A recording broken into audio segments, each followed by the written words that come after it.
સ્વાગત છે તમારું મારા કિચનમાં। શું તમે બાળકોને વર્ષોથી માર્કેટનું જ બોર્નવિટા કે પ્રોટીન પાવડર આપો છો છતાં પણ કોઈ જ ફરક નથી પડતો? તો આજે આપણે ઘરના નેચરલ ઇન્ગ્રીડિયન્ટ્સમાંથી એકદમ જબરદસ્ત ચોકલેટી ટેસ્ટ સાથે એકદમ હેલ્ધી એવો બોર્નવિટા કે પ્રોટીન પાવડર બનાવીને તૈયાર કરીશું। આ બોર્નવિટામાં બધા જ નેચરલ પોષક તત્વો જેવા કે પ્રોટીન્સ, વિટામિન્સ, ફાઇબર, ઓમેગા 3 અને કેલ્શિયમ હોય છે। અને હા, આ પાવડરનો ટેસ્ટ એકદમ ચોકલેટી હોવાથી બાળકો માર્કેટનું બોર્નવિટા કે હોર્લિક્સ તો ભૂલી જ જશે। તો ચાલો બનાવીએ।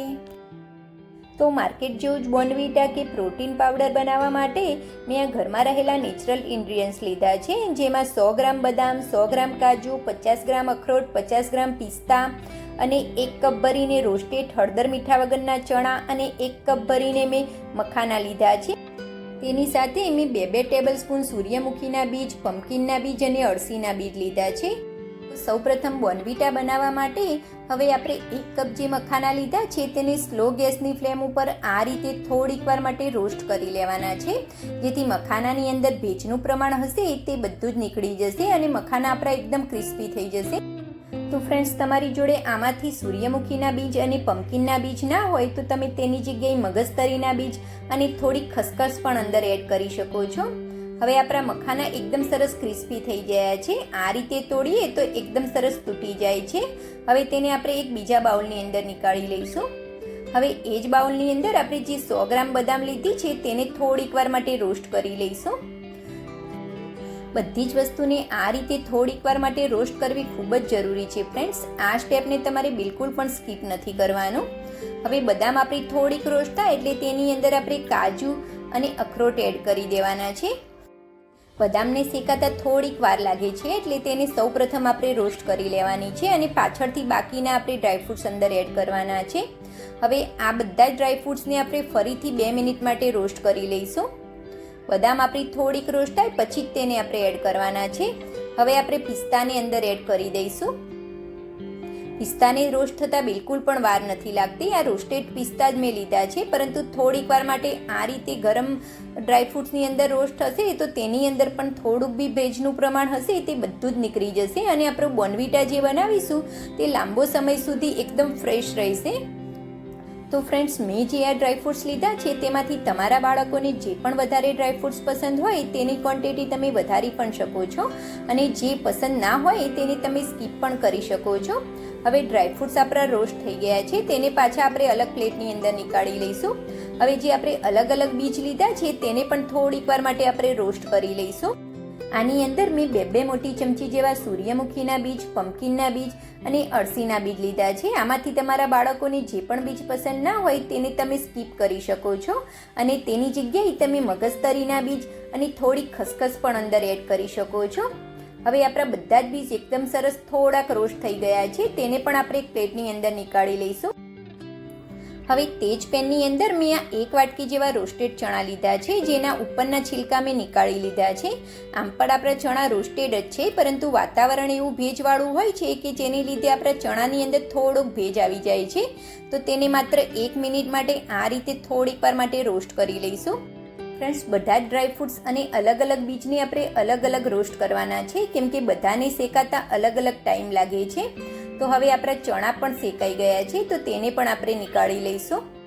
તો હવે આપણા બધા જ સીડ્સ, ડ્રાયફ્રૂટ્સ, મખાના અને ચણા બધું જ એકદમ સરસ રોસ્ટ થઈ ગયું છે। હવે આ ડ્રાયફ્રૂટ્સને આપણે પંખા નીચે રાખી દેવાના છે। અડધો કલાક માટે આપણે પંખા નીચે રાખી દઈશું તો એકદમ સરસ ઠંડા થઈ જશે। એકદમ સરસ ઠંડા થઈ જાય પછી જ તેને આપણે પીસવા માટે લેવાના છે। હવે આપણા ડ્રાયફ્રૂટ્સ ઠંડા થાય છે ત્યાં સુધી મેં આ 200 ગ્રામ જેવી જે ગાંગરા સાકર અથવા તો તેને ધાગા સાકર કહે છે તે મેં લીધી છે। હવે તેને આપણે દરદરી વાટી અને રેડી કરી લઈશું। તમે આની જગ્યાએ મીઠાશ માટે ખાંડનો પણ યુઝ કરી શકો છો અથવા ખાંડ અને સાકરને સ્કીપ પણ કરી શકો છો। અને જ્યારે આપણે બોર્નવિટા ગરમ દૂધની અંદર મિક્સ કરીએ ત્યારે તમે મીઠાશ માટે ગોળ પણ અંદર એડ કરી શકો છો અથવા તો ગોળનો જે પાવડર આવે છે તે પણ તમે અંદર એડ કરી શકો છો। હવે આ રીતે બીજી સાકરને પણ આપણે દરદરી વાટી અને રેડી કરી લઈશું। તો મેં બધી જ સાકરને દરદરી વાટી અને રેડી કરી લીધી છે। સાકરની અંદર થોડાક મોટા પીસ રહી ગયા હશે તો પણ ચાલશે, આમ પણ આ સાકરને આપણે મિક્સર જારની અંદર પીસવાની જ છે। તો હવે આપણા બધા ડ્રાયફ્રૂટ્સ એકદમ સરસ ઠંડા થઈ ગયા છે. આ રીતે હાથ લગાવી અને એકદમ સરસ ઠંડા લાગે ત્યારે જ તેને આપણે મિક્સર જારની અંદર એડ કરવાના છે. હવે આ ડ્રાયફ્રૂટ્સને આપણે અડધા અડધા કરીને પીસવાના છે.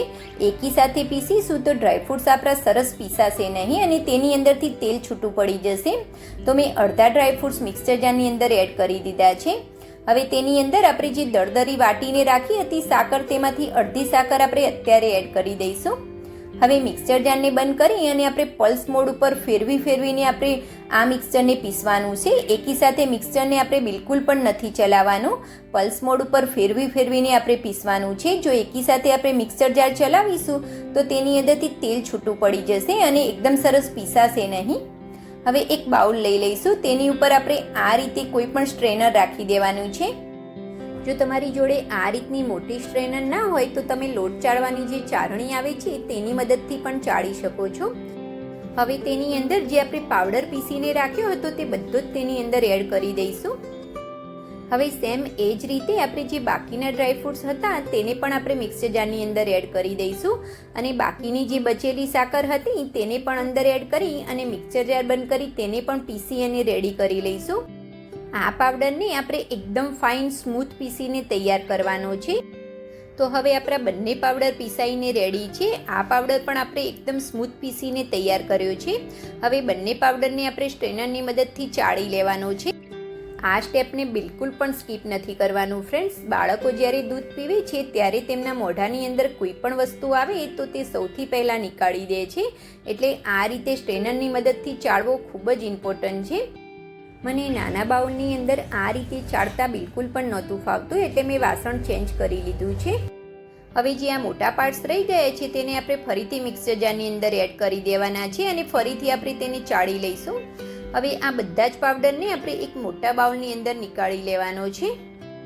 આટલી ક્વોન્ટિટીની અંદરથી આપણે 700થી 800 ગ્રામ જેવો બોર્નવિટા ઘરે જ બનાવીને તૈયાર કરી લઈશું. તો આપણો પાવડર એકદમ સ્મૂથ પીસાઈને રેડી છે. ચાળવાની મદદથી આપણો પાવડર એકદમ સ્મૂથ થઈ જાય છે. જો તમે મોટાઓ માટે બનાવતા હોય તો આપણો સરસ મજાનો એવો પ્રોટીન પાવડર બનીને તૈયાર છે. પરંતુ આજે આપણે તેને બોર્નવિટા ફ્લેવરનો બનાવવાના છે, એટલે કે ચોકલેટી ફ્લેવરનો બનાવવાના છીએ, જે દરેક બાળકોને પસંદ હોય છે. તો તેની માટે મેં અડધો કપ જેવો કોકો પાવડર આવે છે તે એડ કર્યો છે. જો તમે વાટકીના માપથી લેતા હોય તો એક નાની વાટકી ભરીને તમારે કોકો પાવડર એડ કરવાનો છે. વજનમાં જોઈએ તો આ 70થી 80 ગ્રામ જેવો મેં કોકો પાવડર લીધો છે. આ જે મેજરમેન્ટ કપ હોય છે એ થોડાક મોટા હોય છે, તો તમે વાટકીના માપથી લેતા હોય તો તમારે એક નાની વાટકી ભરીને કોકો પાવડર એડ કરવાનો છે. તો હવે માર્કેટના કોઈ પણ બોર્નવિટા, હોર્લિક્સ કે કોમ્પ્લેનને પણ ભૂલાવી દે એવો આપણો હોમમેડ પ્રોટીન પાવડર ઘરે જ બનીને તૈયાર છે, અથવા તો બોર્નવિટા ઘરે જ બનીને તૈયાર છે. આ પાવડરને તમે એરટાઇટ કન્ટેનરની અંદર બહાર 1 મહિના સુધી અને ફ્રીજની અંદર 6 મહિના સુધી સાચવીને રાખી શકો છો. તો તમે પણ મારી આ રીતથી હોમમેડ પ્રોટીન પાવડર કે પછી બોર્નવિટા બનાવી અને બાળકોને ચોક્કસથી આપજો ફ્રેન્ડ્સ. બાળકો માર્કેટના બોર્નવિટા તો ભૂલી જ જશે. અને આ રેસીપી તમને ગમી હોય તો મારી વિડીયોને લાઈક અને મારી ચેનલને સબસ્ક્રાઈબ કરવાનું ભૂલતા નહીં. Thanks for watching. જય શ્રી કૃષ્ણ.